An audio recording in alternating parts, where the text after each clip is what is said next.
ഒട്ടും തന്നെ വെള്ളമൊന്നും ചേർത്ത് കൊടുക്കാതെ ഇത്ര ഈസി ആയിട്ട് ഇത് റെഡിയാക്കി എടുക്കാൻ പറ്റും എന്നുള്ളത് എത്ര പേർക്കറിയാം. അപ്പോൾ സംഭവം സിമ്പിളാണെന്നേ. അപ്പോൾ എത്രയാണോ ചോറ് എടുത്തിട്ടുള്ളത് സെയിം അളവിൽ തന്നെ ഗോതമ്പ് പൊടി ഒരു മിക്സിഡ് ജാറിലേക്ക് ചേർത്ത് കൊടുത്തിട്ടുണ്ട്.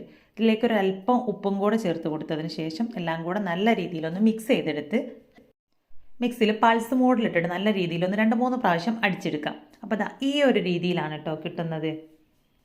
അപ്പോൾ നല്ല കറക്റ്റായിട്ടുള്ളൊരു പുട്ടുപൊടി നമുക്കിവിടെ കിട്ടിയിട്ടുണ്ട്. നല്ല തരിതരിയോട് കൂടെ തന്നെ ഒട്ടും കട്ടയില്ലാതെ തന്നെയാണ് കേട്ടോ നമുക്കിതവിടെ കിട്ടിയിട്ടുള്ളത്. അപ്പോൾ ഇതുപോലെ നമ്മൾ കൈ വെച്ചിട്ടൊന്ന് കൂട്ടി പിടിക്കുന്ന സമയത്ത് നല്ല രീതിയിൽ കട്ടയായിട്ട് കിട്ടുന്നുണ്ടെങ്കിൽ നല്ല കറക്റ്റ് സ്റ്റേജിൽ തന്നെയാണ് കേട്ടോ ഇതിപ്പോൾ ഉള്ളത്. അപ്പോൾ ഇനി മുതൽ നമ്മൾ വെള്ളം ചേർത്ത് കുഴച്ചെടുക്കേണ്ട ആവശ്യമില്ല. അതേപോലെ തന്നെ നമ്മൾ പൊടി വറുത്തെടുക്കേണ്ട. ഈസി ആയിട്ട് തന്നെ നമുക്ക് പുട്ടുപൊടി റെഡിയാക്കി എടുക്കാം. ഇനി സാധാരണ പുട്ടൊക്കെ റെഡിയാക്കി എടുക്കുന്ന സെയിം രീതിയിൽ തന്നെ നമുക്ക് പുട്ടുകുറ്റിയിലേക്ക് ഇതിനെ നിറച്ച് കൊടുക്കാം. ഞാനിപ്പോൾ അവിടെ ഈ ഒരു പുട്ടുപാത്രത്തിലാണ് കേട്ടോ ഇത് റെഡിയാക്കി എടുക്കുന്നത്. അപ്പോൾ കുറച്ചൊന്ന് ആർഭാടാക്കാൻ വേണ്ടിയിട്ട് മുകളിലും താഴെയൊക്കെ ആയിട്ട് തേങ്ങ ഇട്ട് കൊടുത്തിട്ടുണ്ട്. സാധാരണ ഞാൻ ഒരു സൈഡിൽ മാത്രമാണ് തേങ്ങ ഇട്ട് കൊടുക്കാറുള്ളത്. തേങ്ങ കൂടുതലുള്ളവർക്ക് 2 സൈഡിലും ചേർത്ത് കൊടുക്കാം കേട്ടോ. തേങ്ങ കൂടുതലുണ്ടെങ്കിൽ നല്ല ടേസ്റ്റാണ്. അപ്പോൾ ഒരു 5 മിനിറ്റ് നല്ല രീതിയിലൊന്ന് ആവി കയറ്റി എടുത്തിട്ടുണ്ടെങ്കിൽ നല്ല സോഫ്റ്റ് ആയിട്ടുള്ള നമ്മുടെ പുട്ടുവട റെഡി ആയിട്ടുണ്ട്. ഇനി ഇത് ഇഷ്ടമുള്ള കറിയുടെ കൂടെ സെർവ് ചെയ്യാം. അപ്പോൾ നമ്മുടെ പുട്ടുകുറ്റിയിലും സെയിം രീതിയിൽ തന്നെ ലെയർ ആയിട്ട് നമുക്ക് ഈ ഒരു പുട്ട് റെഡിയാക്കി എടുക്കാം.